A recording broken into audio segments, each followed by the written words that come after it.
Well done, and congratulations on completing your teaching degree. Now the truly exciting time begins, teaching your own class.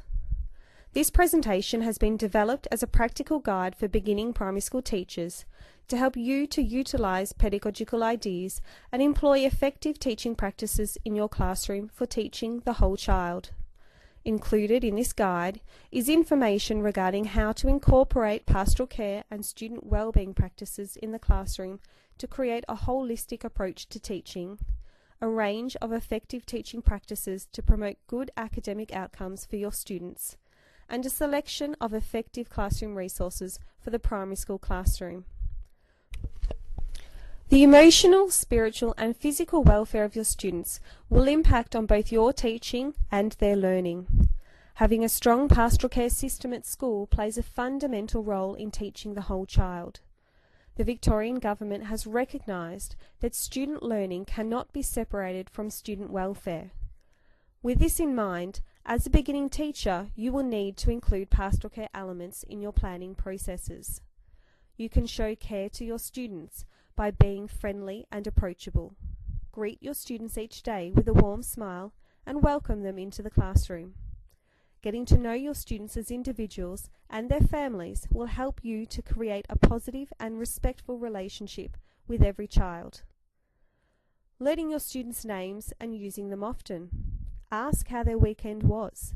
Take an interest in their hobbies, the sports they play, and even the movies they watch and the music they listen to. Show them that you value them as individuals. Showing a genuine interest and enthusiasm for the curriculum, the activities being undertaken, and for the practice of teaching itself.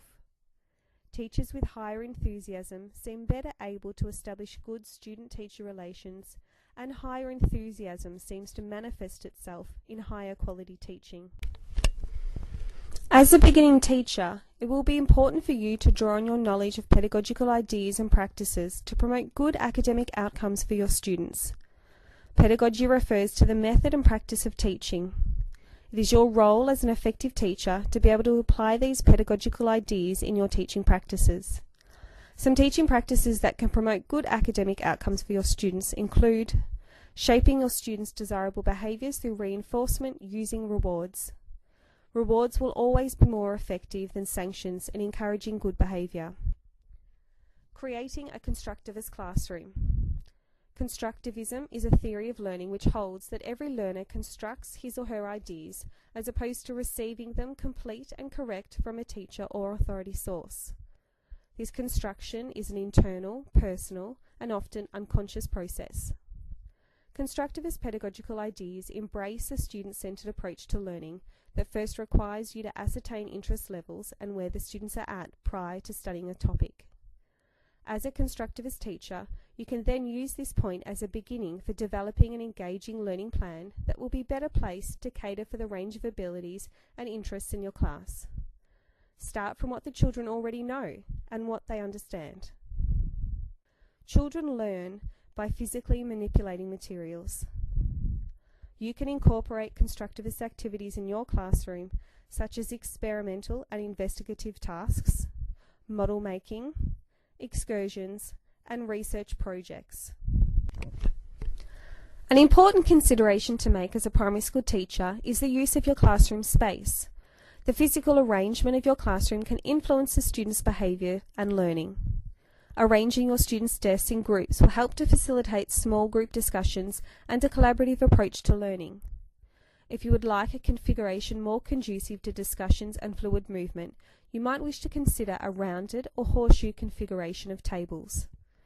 Remember that the desks in your classroom are not permanent fixtures and should be rearranged to best accommodate different learning activities.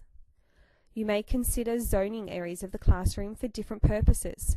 A mat for class discussions, library corner for individual reading, computer area for ICT needs, and a wet area for creative activities are all ideas to contemplate. Created using Powtoon.